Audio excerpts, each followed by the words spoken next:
Hello guys, welcome to channel. Hi friends, இன்னைக்கு ரமதான் ரெசிபியில் இளநீர் pudding நம்ம ஸ்டைலில் எப்படி பண்ணுறதுன்னு பார்க்கலாமா? அதுக்கு முன்னாடி நம்ம சேனலை சப்ஸ்கிரைப் பண்ணி சப்போர்ட் பண்ணிக்கோங்க. இதுக்காக நான் ஒரு இளநீர் எடுத்து அதில் இருக்கிற தண்ணியை ஒரு பவுலில் சேர்த்துக்கிட்டேன். ஒரு பாத்திரத்தில் 1 கப் அளவு தண்ணி சேர்த்து 3 டீஸ்பூன் அளவுக்கு அகர் பவுடர் சேர்த்துட்டு மெல்ட் பண்ண வச்சுக்கோங்க.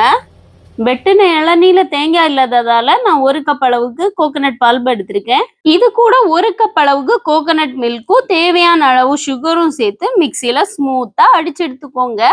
இங்க கொதிக்க வச்ச அகர் மெல்ட் ஆயிடுச்சு. இது கூட அடிச்சு வச்ச கோகனட் மிக்ஸும் சேர்த்து 1 கப் அளவுக்கு தண்ணியும் கூட சேர்த்து நல்லா மிக்ஸ் பண்ணி எடுத்துக்கோங்க. இதை ஒரு பவுல்ல ஊத்தி ஆறுனதை ஃப்ரிட்ஜ்ல எடுத்து வச்சிடலாம்.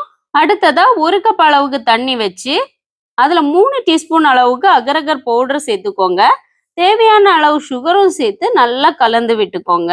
அகர் மெல்ட் ஆனதும் ஏற்கனவே எடுத்து வச்ச இளநீரை இதுல சேர்த்து நல்லா கலக்கி விட்டுக்கோங்க.